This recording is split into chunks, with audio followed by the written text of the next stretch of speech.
Holy City Center Radio is episode 323, and I am your host, Christian Sanger. Today is Friday, December 13th, 2024.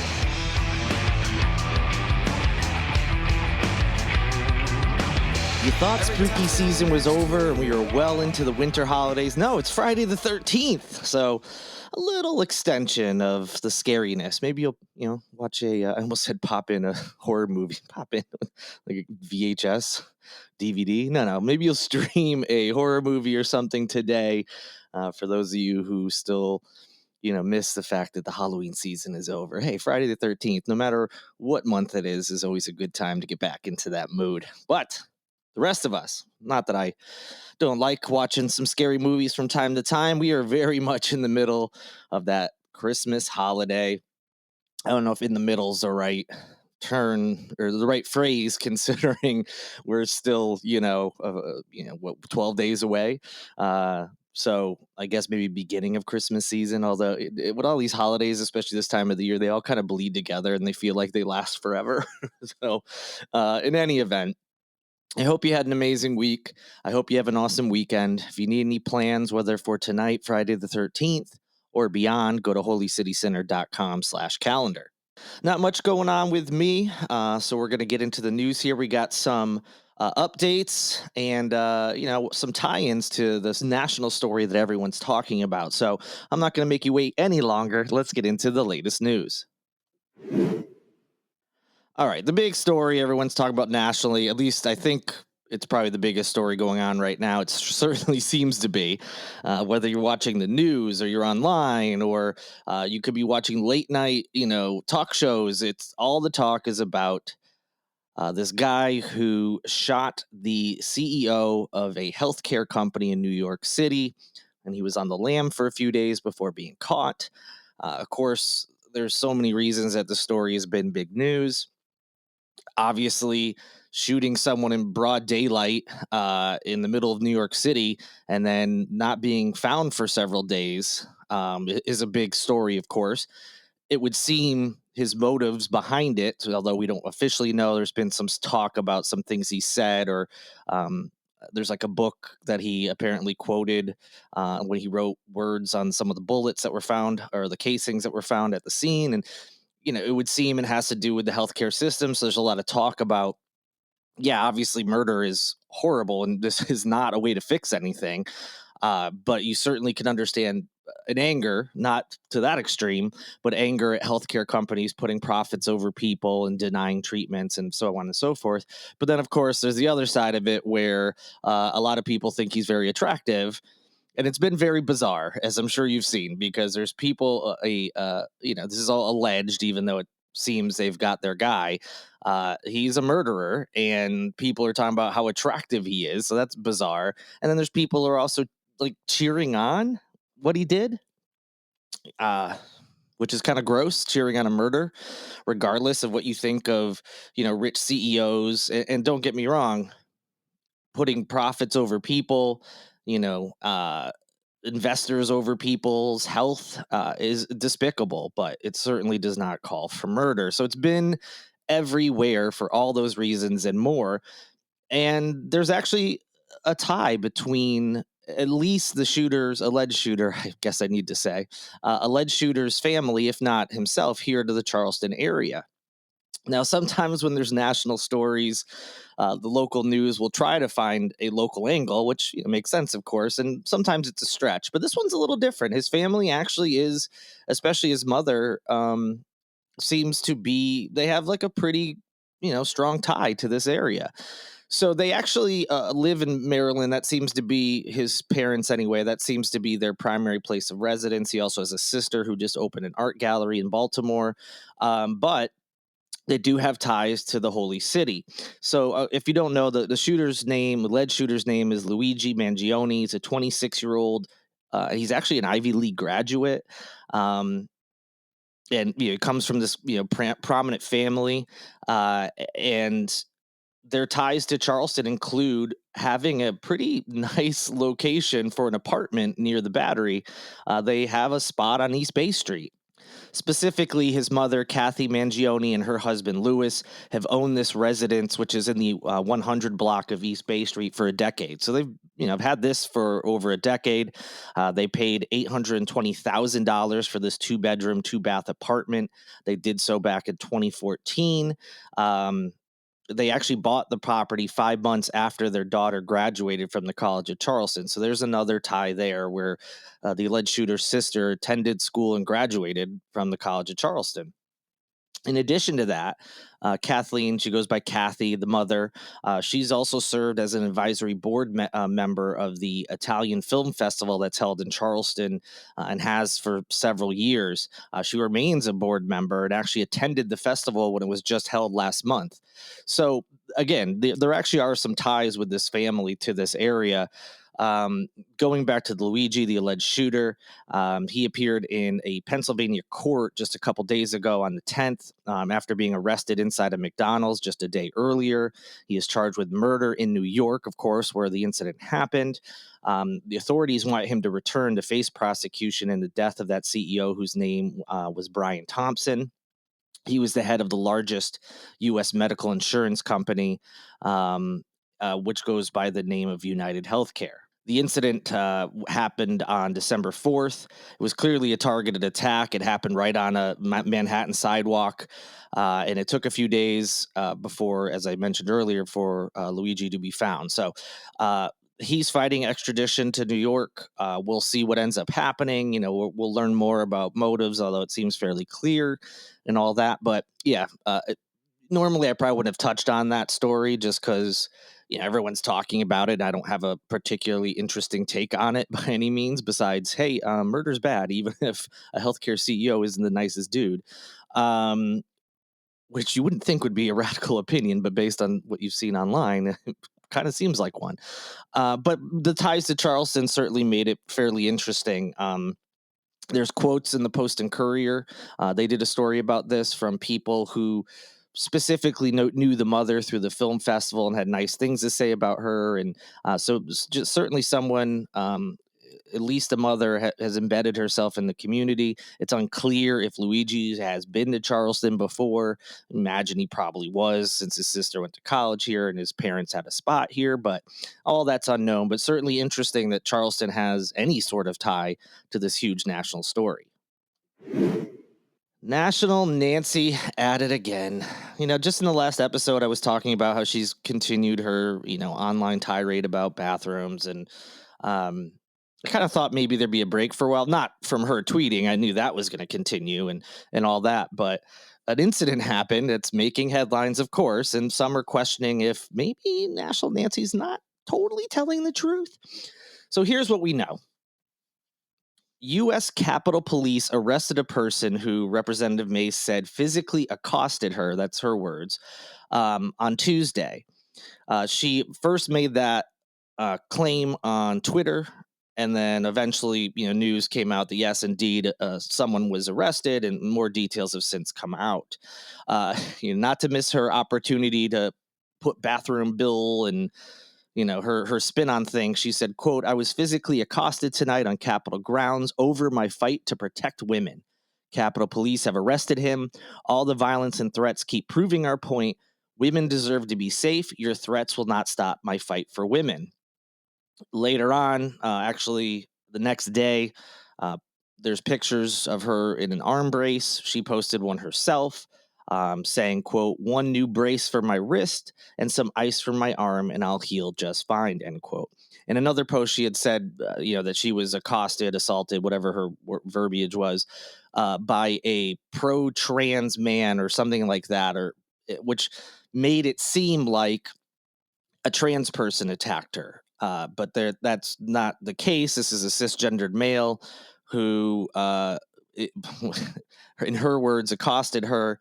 The reason she says pro trans is he had apparently made some kind of comment about, trans youth need your help and protection, you know, something along those lines. But again, she of course wanted to make sure she put out there the person that allegedly assaulted or accosted her is pro, trans. rights. Of course, she left out the rights part and just said he's a pro-trans man, which of course makes people think he is trans, which then furthers, this nonsense talking points she's had about trans people, particularly trans women, like being violent towards cis women and, wanting to attack them and all this other nonsense. So, of course, she made this whole incident as gross as possible. But this is a serious accusation. And if she indeed was assaulted, accosted, whatever the official term ends up being legally, that's not okay. As much as I dislike her and the things she says and how she herself could be inciting violence by her words, she certainly does not deserve to be a victim of violence herself. So I want to be crystal clear on that. But the way she talked about this, like what I was just referencing, and the fact that people involved who knew the gentleman who's been arrested are kind of disputing her take on what happened, there are questions. In the end, everything she said could be perfectly true. And again, if she was hurt for real, that's unacceptable, and this person should not have done that. So, why are there questions? Well, besides the fact we're dealing with Nancy Mace, and there's always going to be questions about things she says because she's not been super honest in the past, and tends to make things about her and exaggerates for attention. But putting all that aside, because again, this is a serious accusation. First, media contacted Capitol Police to ask about Mace's claim. They said that they did indeed receive a report just after 6 p.m. From a member of Congress's office about an incident that took place in the Rayburn office building. Officers and agents with what's called the threat assessment section found the suspect because he had left. It was some kind of group event, and he had since left after this incident happened.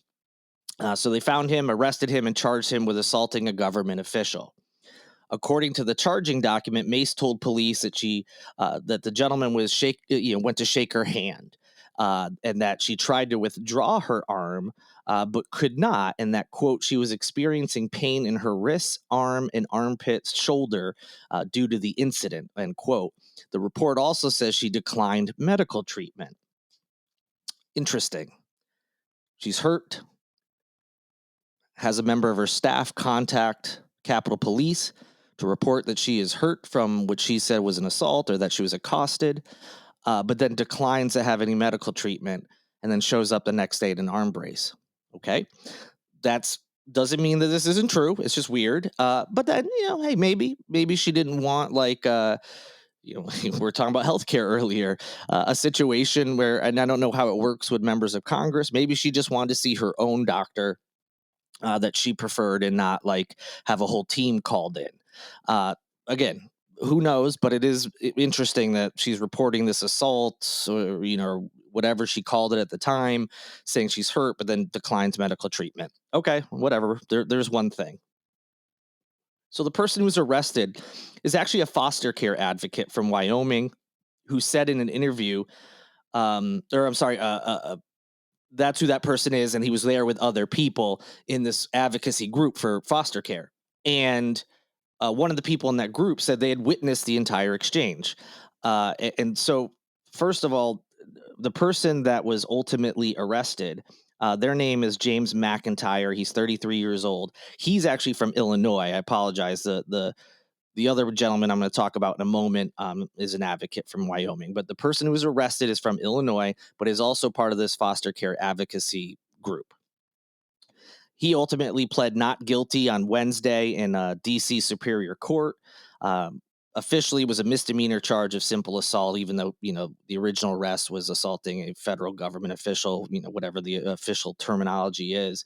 So pled not guilty, was released with a stay away order, basically just meaning don't go anywhere near the representative. So someone who witnessed this event disputes what Mace says. Mace, according to the police filing, described this person placing his hands over hers and, according to her, quote, began to aggressively and in an exaggerated manner shake her arm up and down in a handshaking motion for a few seconds, end quote. So it's a handshake. That's all that happened. That doesn't mean it wasn't an assault. We'll find out what happens. I surely hope there's video of this because That would help people determine, hey, did this James McIntyre guy go a little bit too aggressive here and Nancy Mace has a point, or is something off about this and it seems we're doing things for attention? I would love to see video of the incident. I would be shocked if the Rayburn office building in DC does not have cameras that recorded this incident, but we'll see. So, back to the other gentleman from Wyoming. He said in an interview after the event that he witnessed the exchange. That guy's name is Elliot Hinkle. And he said that they were standing near McIntyre when he reached out his hand, and then Mace reached out hers, and this handshake happened. Hinkle said that McIntyre did indeed use both of his hands to shake the Congresswoman's hand, but did not feel that it was anything more than a handshake, even if it's weird to do a two-handed handshake. The person Elliot said, "quote What we witnessed was a handshake, a passionate shake, but it didn't look like an assault or intended aggression." End quote. He went on to say that basically what McIntyre told her, and I mentioned this before, but he gave a little bit more specific, saying, quote, "Trans youth are also foster youth and they need your support," end quote. So this was some sort of event or talk involving foster care and advocates who were there to talk about it for different reasons. At the end, he goes to shake her hand, but wanted to make the point that, hey, there are trans youth that are, in foster care and they need your support. Basically saying what you're doing is not helping. And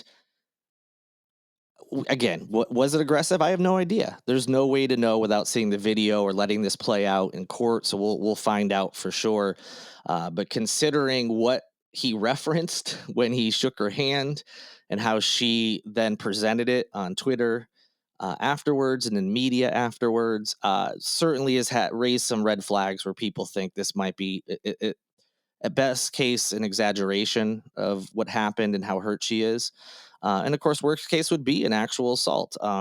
We'll see what ends up happening. And I will surely keep you posted on all developments. And to be clear, I am not saying it didn't happen. I'm not saying that she's faking it or exaggerating it. I'm just putting out there that people who were in the building at this event are disputing it. So there's two sides to this.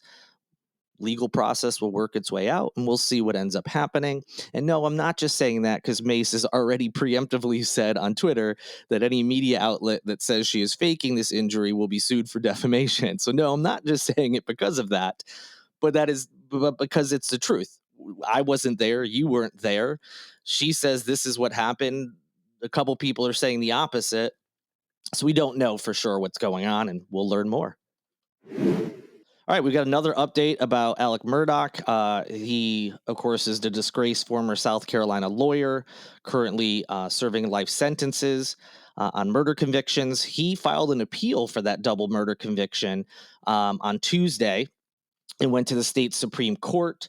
And so, this was expected. We just didn't really know when it was officially going to happen.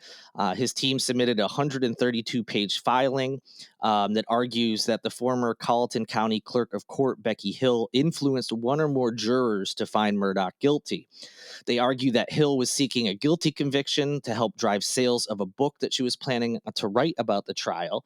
Additionally, the filing alleges that during Murdaugh's murder trial, the court itself erred in allowing the jury to hear arguments regarding his financial crimes, because that ended up being a completely separate case from the murders. So this, two-pronged argument is laying out a basis for Murdaugh's lawyers to allege that he didn't receive a fair trial. So they're saying not just one thing, but these two things contributed to him not getting a fair trial, and he deserves a new one. We'll see if this idea works, the strategy works. The South Carolina Attorney's General Office has 30 days to file a reply. Obviously, we're a couple days removed from when this happened, so a little bit less than 30 days now. Of course, we'll keep you updated on what ends up happening. And lastly, some fun news. We need it after talking about all sorts of things, murders and assaults and murder convictions. Well, let's talk about something more fun, especially as we go into the weekend. And that's that Summerville High School is vying for a football championship today, Friday the 13th. The school previous to today announced that they will be closed today. Originally, they had an e-learning day planned so that students, family, staff, whatever, would have a better opportunity to go see the team play. But now they just decided they're going to cancel school altogether. The Summerville Green Wave will be competing against Dutch Fork High School for the state championship. The game will take place at South Carolina State, which is in Orangeburg, and the game starts at 2 p.m. So that's the other reason it was like e-learning, and then they kind of determined, well, if it's an e-learning day, it still might not give people enough time to travel to Orangeburg for a 2 p.m. kickoff. So that's why they decided ultimately to cancel school. A spokesperson whose name is Jennifer Passmore said that they're closing school for the day so students and staff can cheer on their team during what would normally be school hours. If you're wondering, yes, they do have to make up that day. The missed school day will be rescheduled at a later date. It'll be determined by the district and the school board within the next few days, when exactly they'll make that up. So they're not just getting a free day off without having to make it up. And this is a thing that, yeah, you got to be fine with this. Come on. They're going for a state championship, especially in football, which is very popular in this state. I mean, the country, but high school football, very popular. Uh, and Summerville High School has a history of, performing well and winning championships and, having players that have been to the NFL, for instance. So certainly makes sense. Let the kids, teachers, whoever else have a chance to, you know, go cheer them on in a championship game on a Friday. It's a good call, especially since they're going to make it up. So good luck to Summerville. I believe they're the only high school that's in this general Charleston area that'll be vying for a championship. For those who don't know, there's different levels based on school size and so forth. So they will be the only one in the area that I'm aware of or have seen that'll be, hoping to bring home a title. So good luck to them. And that'll do it for this edition of Holy City Center Radio. Hope you have an amazing weekend. Thank you for listening. Thank you to Lindsay Marie Collins with LMC Sound System for producing this and every episode of Holy City Center Radio. And a big thank you to Tyler Boone, whose music you hear in each and every show. Remember, if you're looking for plans, holycitycenter.com/calendar. And if you want to help me out, there's all sorts of ways to do it, especially with this podcast. Whatever platform you're currently listening on, go rate the podcast, review it, subscribe if you haven't already. Anything you can do, send it to someone who might be interested. All that stuff helps get this podcast out to more people. And I greatly appreciate anyone that has already done that or will be doing that. Be back with you next week. I'm already looking forward to it. Until then, though, good night. Good luck.